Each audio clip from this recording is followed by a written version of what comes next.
Hi, and thanks for joining me today on this video podcast.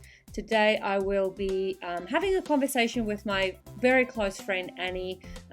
She's in South Africa, I'm in Australia, and we'll be talking about being a stay-at-home mum. So in this conversation, we'll be busting some myths and we'll be going intensively looking at what it really means to be a stay-at-home mum. And we'll be covering topics such as how to keep on challenging yourself as a stay-at-home mum, the positive and the challenges, some self-care, home routine, and then finally, Annie will be giving us some advice if you are considering becoming a stay-at-home mum or have been a seasoned stay-at-home mum. She'll just give her perspective on that. Now, I look forward to having you with us in these following couple of sessions. Now, let's jump into it. I put on a clean shirt, my best earrings, brushed my hair, and got a coffee. Nice. Welcome to the Motherhood, everyone. Today with me, I have Annie, and she is my bestest friend that I've known for many years. If we haven't met yet, I'm Rika, and we'll be navigating the motherhood together. Welcome, Annie. Oh, thanks. It's been such a pleasure to be here. Excellent. So why don't you tell us a little bit about yourself?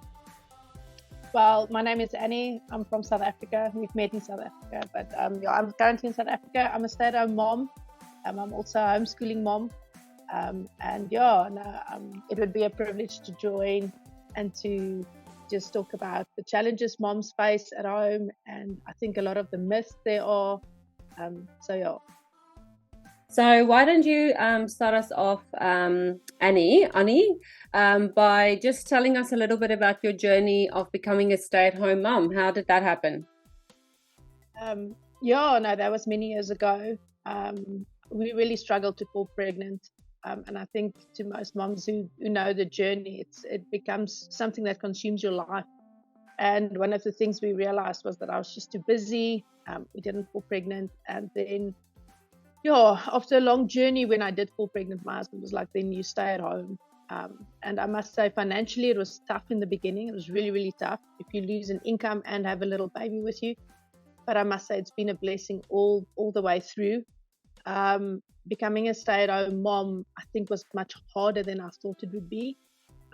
Because if you in the cycle or the rhythm of being mentally challenged, being active, being involved with other people, being part of planning, being part of influence.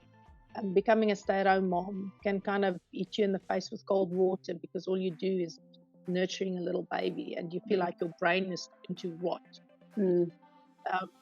But I must say it was a easy decision, but it was a hard choice. Putting it in practice. I think especially for you, it would have been difficult being a teacher. Both of us, that's how we met. We met at a school.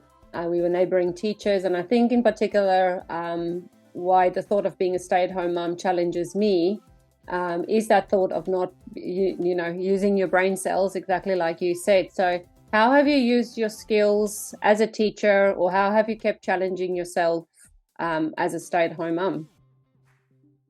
I think what I did was get involved with things that were already busy, already there.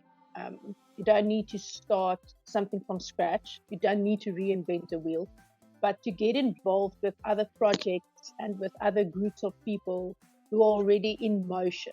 And just to tag along, we are involved with a disability organization here in South Africa, and to me, it's a privilege just to be involved. I don't need to lead anything. I can just be involved.